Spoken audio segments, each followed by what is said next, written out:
wonder why turkey hunters cup their hands, you know, moving their head when they're calling? Well, you know, if you're not very educated turkey hunting, you're just starting, maybe you think it just looks better, or maybe you think it kind of gets the sound out in front of them a little bit more, maybe you think maybe it's showy, maybe it sounds better to the hunter's ear, you know, because they're cupped, and maybe it just sounds better to him, but that ain't really the case. The reason why that you cup your hands and moving your head is to direct that sound into different areas. You know, if I'm cupping it over here, you're moving it over here, or whatever the case. But you ever notice that most turkey hunters, if they got a gobbler out there gobbling, and he's maybe 100 yards, or maybe he's, you know, just out in front of them, or over on the next hillside, even though they're cupping their hands doing this, they're still calling toward that gobbler. You know, even if it's this, they're still kind of calling in that general direction. Well, a lot of times that turkey thinks that that hen's going to come to him, because what happens in nature, you've heard us say it before, in nature the hen goes to the gobbler. That's why he gobbles. So he doesn't really have to, you know, come to her as much as she goes to him. Well, you're trying to reverse that when it comes to turkey hunting. That's what makes it such a challenge. Well, a lot of times we tend to forget that even if we're cupping our hands and moving that sound, that gobbler is pretty much going to stay in that area. Many times I will actually turn away from him and call. You know, call away from him, or I'll try to call over here, I'll try to call back this way, and I'll try not to go toward that turkey calling, or I'll try not to make that sound go toward him. I want him to think that hen is, you know, she's there, but she's not really coming in that direction. All right, well, let's break this down into a little bit more advanced. What about if you got a gobbler out there and you've got quiet on him, and he's come in, and maybe he's just out there just a little bit. Maybe you just can't see him, but he's out there, you know, 70, 80 yards. Within shot, you know, he's getting close to shotgun range, but you just can't see him. Maybe he's around the bend of a road, or maybe he's just under the hill, or whatever the case.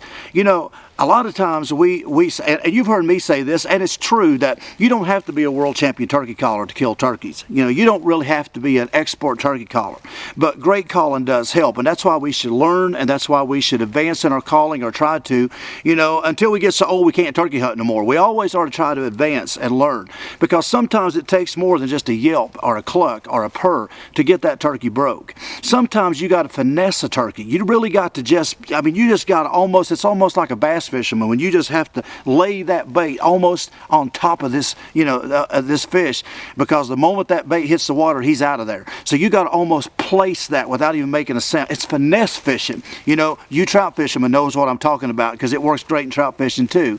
But in turkey hunting, there's times when you almost got to coax a gobbler. You've almost got to finesse him to come to them last few yards. I had that situation last year in Ohio. The turkey I killed in Ohio last year, man, that was a turkey. If I wouldn't have been the caller that I was, and I'm not a great caller by any means. I'm not a world champion caller by any means. You know, I'm just a hick from Hickville. You know, I'm not you know, I'm not anywhere near a world champion. But you know, I can turkey call pretty good, and I know language of turkeys. And if I wouldn't have been the turkey caller I probably wouldn't have killed that turkey. That turkey took some finessing. It really took some really finesse calling to get that turkey broke to come into shotgun range. Now I shot him at 9 yards. Yeah, 9 yards, 8 or 9 yards. You know, he come almost in my face. But that particular morning, this gobbler had come in, but he was just around the bend of this road, and I was right there, almost at the bend of the road, and he was just around the bend, and he was probably within 40, 50 yards of me for the longest time. 40, 50 yards for at least, I know, almost an hour, spitting and drumming, and I just couldn't see him because of the pine tree, the little cedar trees, and the brush. I couldn't see him, and he would not come around the bend of that road. I tried everything, and he come to like 40, and then he'd go back to 60, 70, and then he'd come back to 40, and then he was just walking that road right around that bend, and I knew that if he come around that road, it was going to be a close shot, maybe 10 yards at the most. I knew it was going to be right in my face, but I could not get that turkey broke. But I didn't want that turkey coming to my left, because I couldn't have shot him if he'd come right beside me. It's too thick, and I didn't want him to come over on my right, because I was afraid that, you know, I wasn't going to be able to move like this, because I'm a right-handed shooter. Well, I had to get that turkey to a place I wanted that turkey to come to, and that was right there in that right out front of me, but it was just a little bit like here, because I was sitting like this, and I had to get him right here walking. So I had to throw that call there, I had to keep throwing that call to that particular spot. Instead of throwing that call here and here and here, I had to throw that call in one direction and just be that hen out there that's in that kind of direction that I had to get him to come. You know, when you're turkey hunting, you got to remember, when you're set up, it's almost like a person playing a video game. You know, we all grew up in that video game era as kids with a Nintendo or PlayStation, Xbox, whatever the case. But the moment you get that controller in your hands, you're controlling that game. You're moving that guy in Mortal Kombat either to the left or to the right. You're moving your boxer or wrestler. You're moving him to the up, down, whatever the case. You're moving that. You're controlling that person that you're playing on the video game. Well, when you're turkey hunting, you got to remember, you're the one with the controller. You're the one that has the control and the joystick, and you're trying to move this turkey in the direction you need him to go. So you want to practice throwing your calls almost like a ventriloquist. You want to throw them calls into the direction that you want that gobbler to come. If I just stood there that morning and threw that call directly to that turkey, he'd probably still be there today. But I kept throwing that call over here where I needed that gobbler to come. Then, you know, when that didn't work very good, because it worked a little bit because he would come in and then he'd stop. Well, I actually started doing this, and I knew the gobbler was close, but I took a chance and I kept throwing my calls back this way. I started throwing the calls behind me. I took a chance, even though the gobbler was pretty close. I actually turned and I kept calling behind me, throwing that call.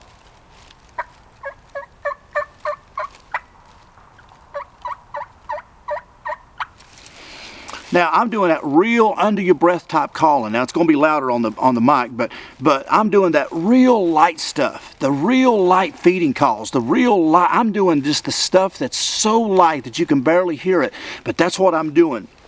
I'm scratching the leaves and doing them little, you know, calls, that little do-it-do-its and the little wheels that we've talked about over the years.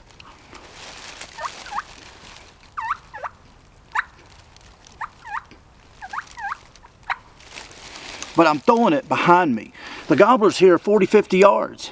But I keep throwing that sound behind me. I'm wanting that gobbler to come out and come this way. Come out and this way. So I'm actually working this gobbler.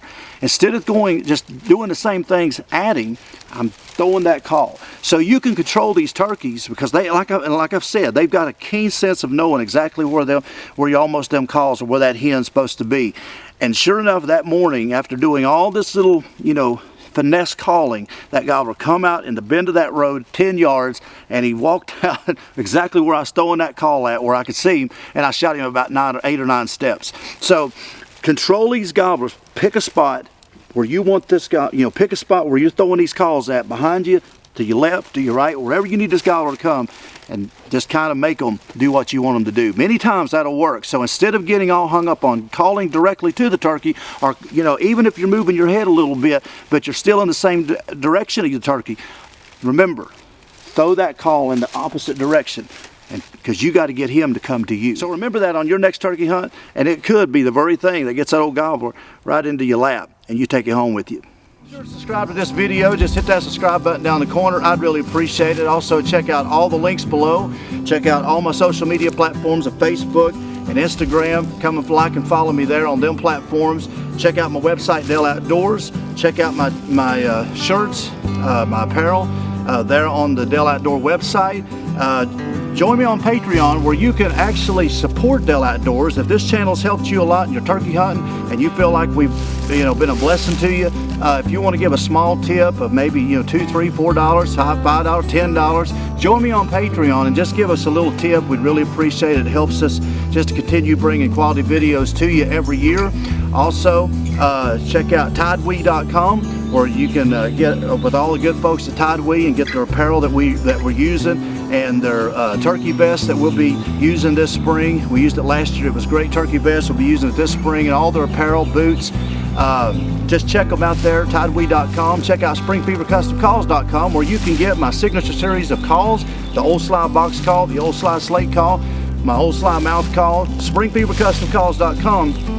Great turkey hunting calls that's killed a lot of turkeys for a lot of people. So check them out, springfevercustomcalls.com. And also all the other links below. We really appreciate it. Stay tuned. We got a lot more turkey hunting information just like this coming in the weeks to come.